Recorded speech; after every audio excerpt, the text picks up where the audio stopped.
mama, here we are again, episode 2 of Drake's Corner. Welcome back. We've got a lot of news in the sports world this week that happened. We're going to talk a little about some NBA. I know, it was an all NFL podcast last time, but, after last week's episode, I really wasn't crazy comfortable with the whole deal. Here, I'm talking to you guys like my friends again.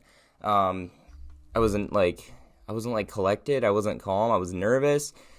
But I'd like to bring a little acronym to this podcast. Calmness. CCS is what I call it. I came up with it. I know it just came to me. I don't know where it came from, but I just think it's awesome. Calmness, collectiveness, and swag. If you can't tell, we're a little dressed up tonight. So it's October 4th, right before the Monday Night Football game. I don't really have as much. I don't have enough time to film it on the Wednesday, but enough sports news has happened. Hell, if LeBron James signs with the NFL, then sorry. If he signs on Tuesday, shoot me in the head. But we got a lot of topics to discuss. Got Ben Roethlisberger. I want to talk about him. I got a lot to say. Dallas Cowboys, Spencer Rattler. You're ready for a hate fest. And some Ben Simmons drama. We also got a new segment on the show called Highlight of the Week. And the NFL Top 10 team rankings after Week 4, the finale. Another thing that broke today was, this isn't even in my outline for the show, the Washington football team, their facility was raided by the feds today. And if I could start off just by talking about that. So it had something to do with their trainer. So you obviously have to think prescription drugs, possibly feeding Chase Young that juice a little bit. Washington football team hasn't performed up to expectations so far. They were kind of a dark horse team, I'd say. I thought they'd be, maybe like an 11-6 record type deal. I'm not seeing that right now from them. Their defense hasn't performed as well as it did last year. But we'll see. I mean, this whole facility raid is just a news story. We haven't heard much along with it besides the fact that the trainer was involved. And you have to think, drugs, juicing up Heineke, is that why you're able to launch that throw to Terry McLaurin? I don't know. We got to think. So that was the breaking news today. More NFL deals to talk about. Big Ben Roethlisberger. Don't even get me started. This man, Big Ben has carried the back of the Pittsburgh Steelers since I was a baby. About 04. I was an infant. My brain hadn't developed. And don't say any comment about it. It hasn't developed still yet. Please. Sorry. Anywho, he's a statue right now who can't move. And his arm strength is gone. Besides, a little 45-yard bomb to Deontay Johnson. Poor Big Ben Roethlisberger can't throw the ball. He can't move. My dad has a more athletic body than that man right now. It's sad to see, it really is, just because, Roethlisberger's, he's carried the back of the Pittsburgh Steelers for a decade and a half now. His issues, too many checkdowns, he's not reading. He's got a great receiving core with Deontay Johnson, Juju, Chase Claypool. Those guys are talented receivers as much as they like to dance on teams' logos. But they put up numbers. They're good receivers. And it's a team that wants to win now, while guys are in their prime, like, Claypool's getting it together, Deontay Johnson, top of the most fantasy list wide receivers, Juju Smith-Schuster still doing his thing, kind of. Yeah, Ben's in the pocket 95% of the time. He's unable to move out. Pittsburgh's designed for rollouts and, just kind of short pass deals like RPOs, and this man is incapable of that. I don't. It must be father time catching up to him. But then you got to think. I was just thinking to myself at work. I was eating my Subway. I was looking up to the sky, and I was just collecting my thoughts. Like few people were looking at me, but that wasn't the issue. Aaron Rodgers. You got to think if this is his last dance, like he's calling it. You got a great receiving core in Pittsburgh, a little East Coast action. I know the whole deal has been he wants to go West Coast. He wants to get out of Green Bay and go Hollywood. But this could be a win. They have an elite defense. They have one of the best pass rushes in the NFL with Watt and crew. They have a good running back with Najee Harris. It'd be a great fit if Rodgers is sick of Green Bay. Upgrade with Pittsburgh. I mean, their core is better than Green Bay's. Green Bay really just has Adams, and who's next on the list? Valdez-Scantling?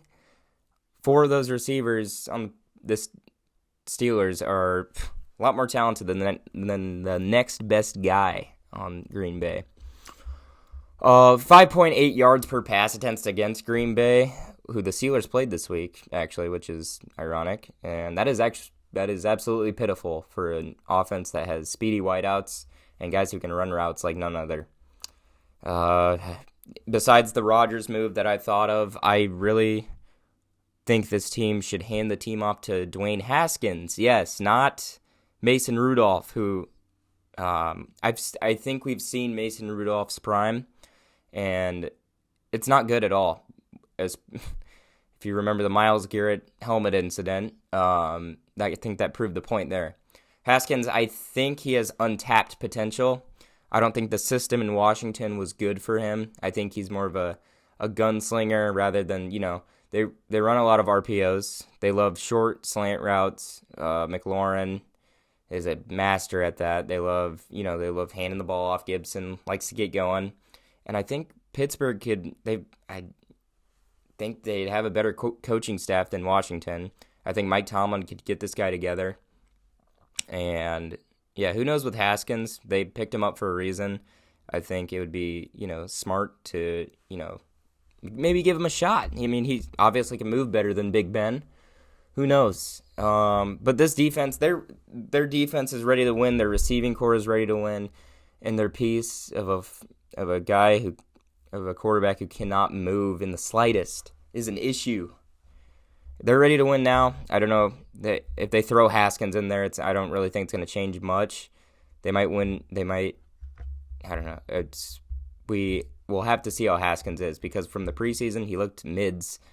Other than that, you got to do something. Obviously, drafting a quarterback is at the top of their list in the upcoming draft. So, man, Big Ben, you got to think it's time to hang those cleats up. You've had a great career. Couple of rings. I think the Big Ben era in Pittsburgh is over. It has to be over because the man cannot move, and their offense is a tragedy, to say the least. Speaking of awful quarterbacks at the moment, Spencer Rattler, Oklahoma quarterback. I was taking a glance at mock drafts over my lunch break. And Spencer Rattler is in the middle tier of the first round. Now, when you have guys this year like Kellen Mond and Kyle Trask who were drafted third round and had statistically a much better college career than Spencer Rattler's had, it's kind of a joke. I don't understand the whole Oklahoma Spencer Rattler hype. Whenever Oklahoma wins, it seems to go to Spencer Rattler's credit. Their receiving core is deadly. Oklahoma scores, 70 points when they want to. Spencer Rattler's stats are not NFL first round ready. He is not top 10 in any statistic in college football. It makes poor decisions. He can't throw a short route. He has medium route inaccuracy, short route inaccuracy. Measly wins by a touchdown against Tulane and Kansas State and West Virginia, and all the glory goes to Rattler. He's soaking it all in for a little 3-point victory against Tulane, and they're the 6th best team in the nation? Please, give me another. Come on. This quarterback love fest for Spencer Rattler has to be dropped because there are 10 better quarterbacks in college football than Spencer Rattler. Sam Howell, Malik Willis, JT Daniels. Those are 3 guys that I could run down a checklist on their bad, the stuff that they do wrong. But with Spencer Rattler, he makes throws that you got to think, what are you thinking? Like, it's nuts. I am sick of seeing him in mock drafts first round when Kyle Trask and Kellen Mond, those 2 guys, way better college career. This was a quarterback roulette in last draft. So I hope they're not trying to push that again. The whole quarterback roulette deal that went on last year, yeah, it was fun. It was fun to talk about. But, if this happens again, a few of these guys will be bust because this quarterback class is not as good as last year's. I think we can see that. Whew. We've already talked about one Ben today. Let's jump into some NBA. Yes, I know. Who am I to talk about basketball? But I actually know a lot. Sorry. Anyway, Ben Simmons, Drama Island is on the agenda. The Sixers want multiple first-round picks, which is not happening as Ben's stock is continuing to decrease as the drama collides. Ben is losing lots of money if he does not show up to training camp. This is not a good look for other teams. The Sixers, but apparently they want Damian Lillard or Bradley Beal when he's on the market. That ain't happening.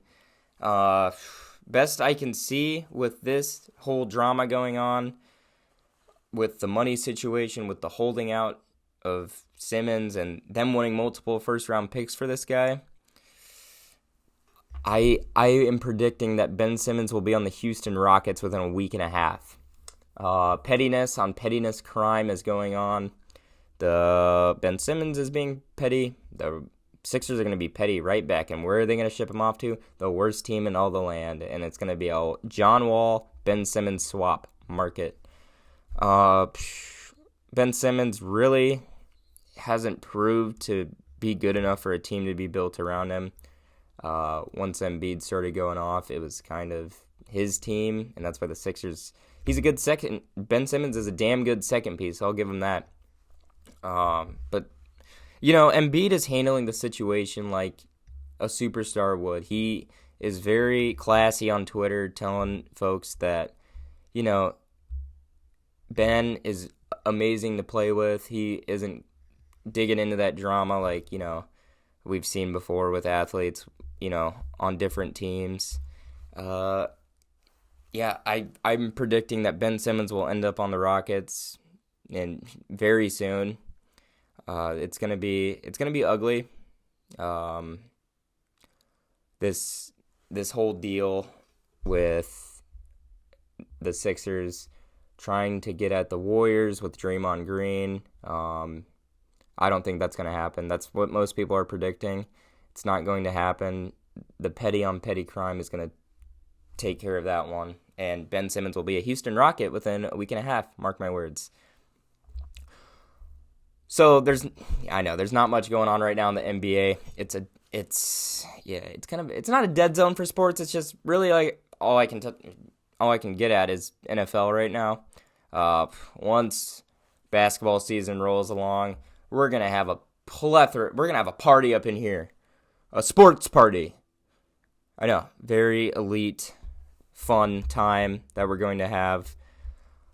Next topic I want to get into. The Dallas Cowboys are proving themselves to be elite. They made the Panthers defense, who I really had a high opinion of, look silly. And Trayvon Diggs is making his case for the number one corner in the league right now with 5 interceptions through 4 games. That is ridiculous. Most would argue, if you're the best corner in the league, most people wouldn't throw to you.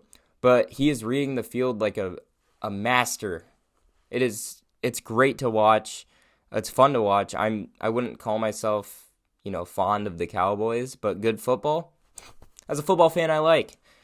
Dak Prescott, top 5 quarterback. He is dotting defenses up with Amari Cooper and CeeDee Lamb. Those two may be the best receiving duo in the entire league.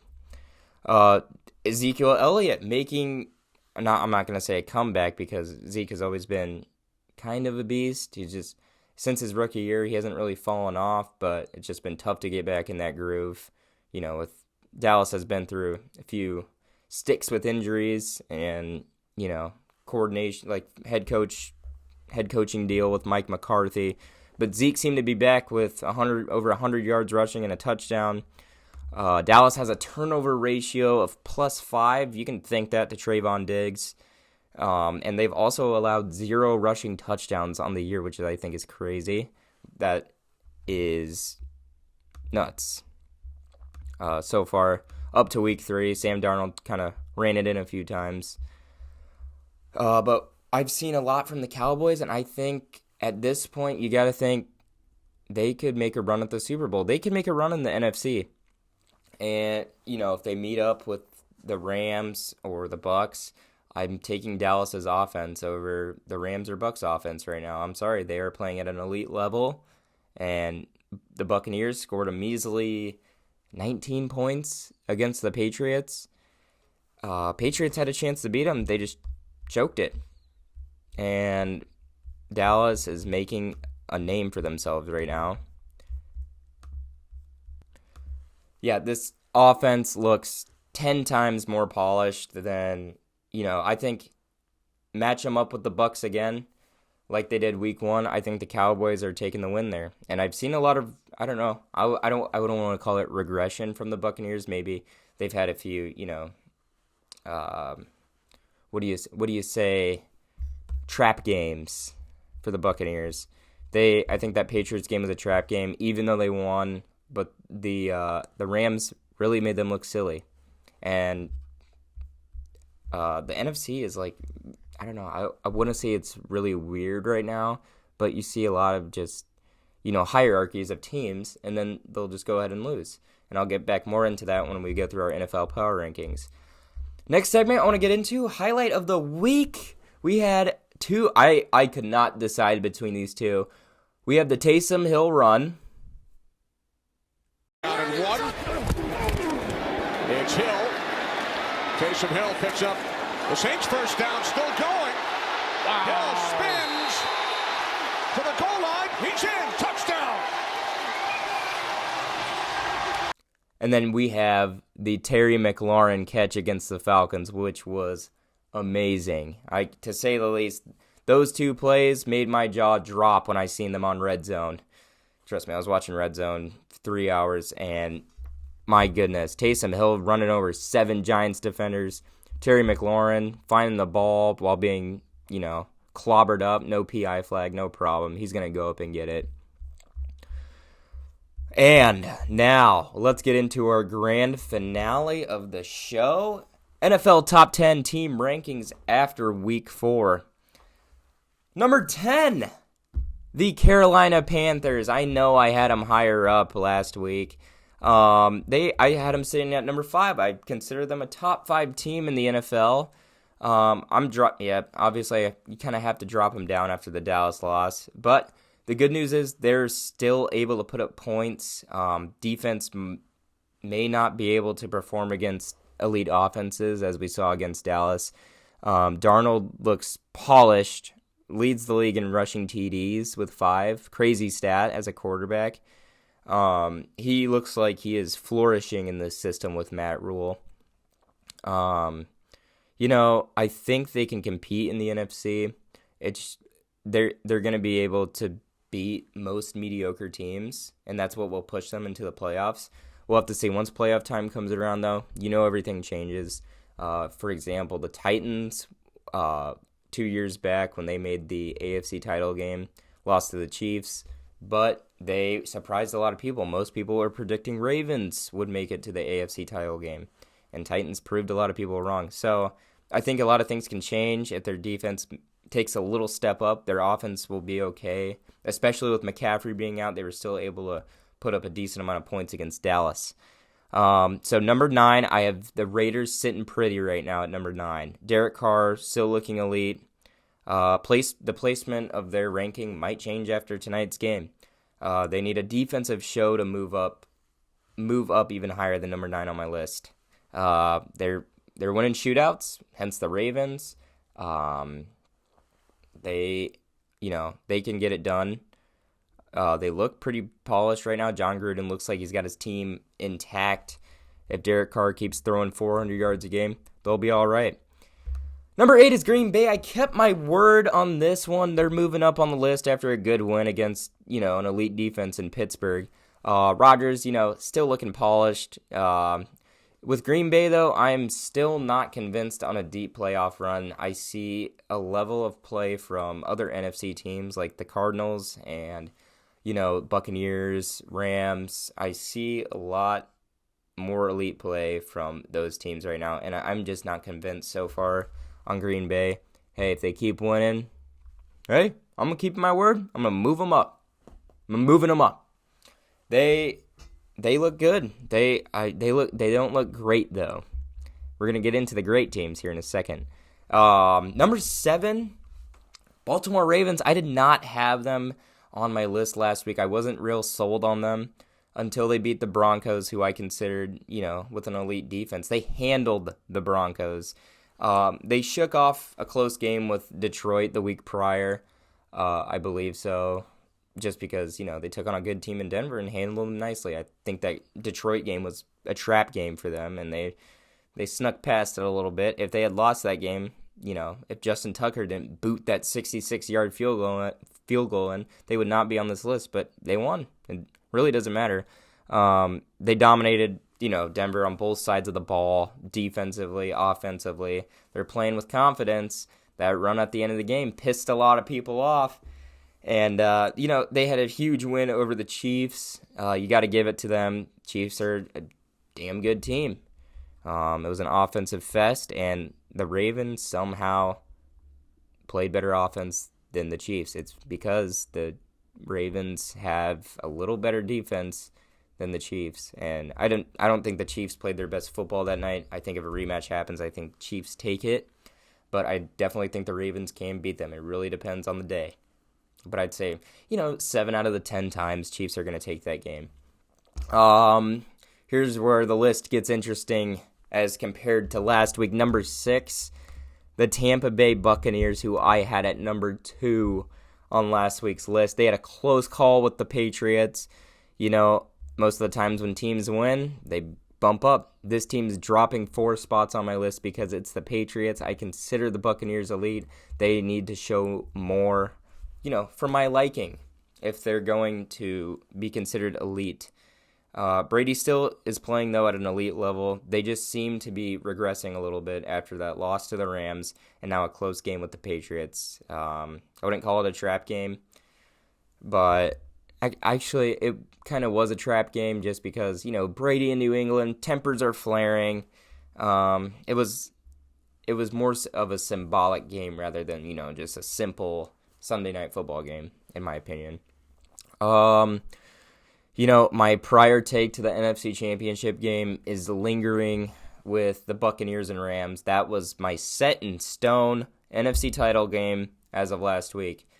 That's changed. Now, let me tell you that, like I said earlier, the hierarchy of teams, it just changes over and over. This is who is elite this week. Now, this team is now elite. It's ridiculous right now. It might be too early in the season to make these, way too early takes. But it's fun, and it's fun to change it up a little bit.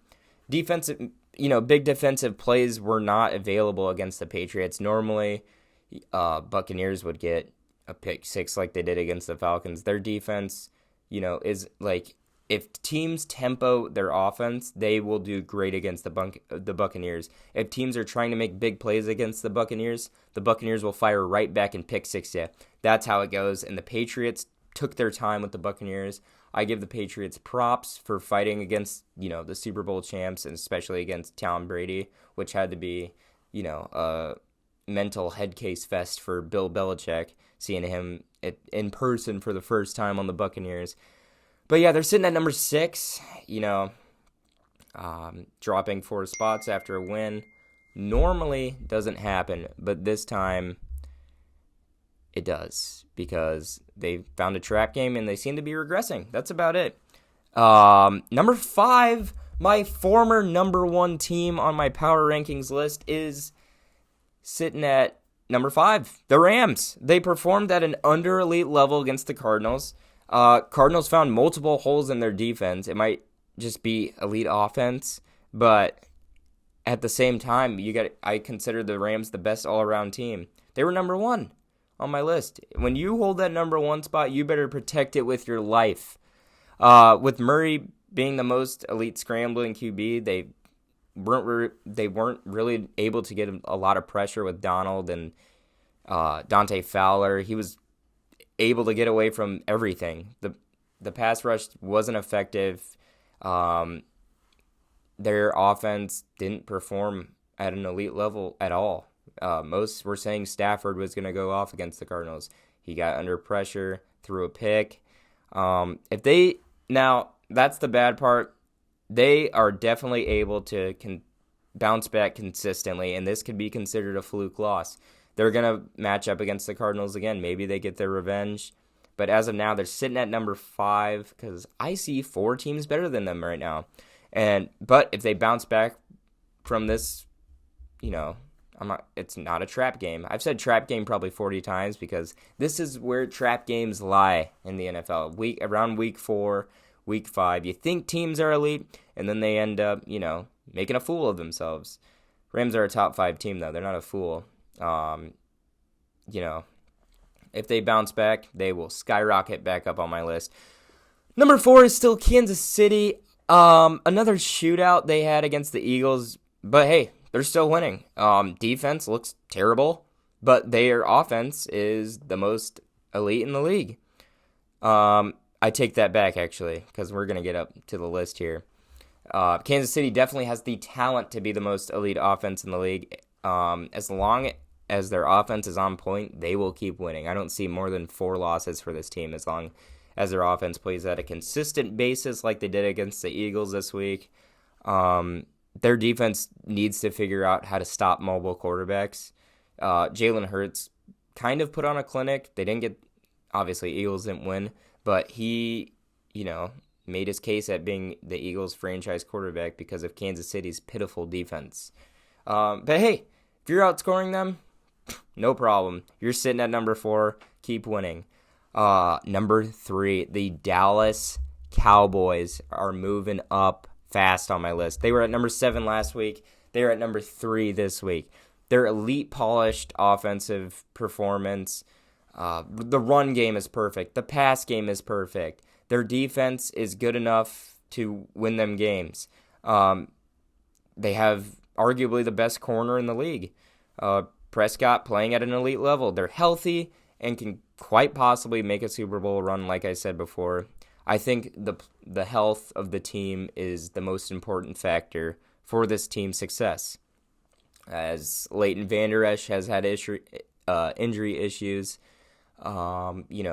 Zeke's always dealing with something. Dak Prescott out of the league last year with that horrific injury, but he's coming back. They're all healthy, and they're making a run right now. Number 2 on the list, Buffalo Bills.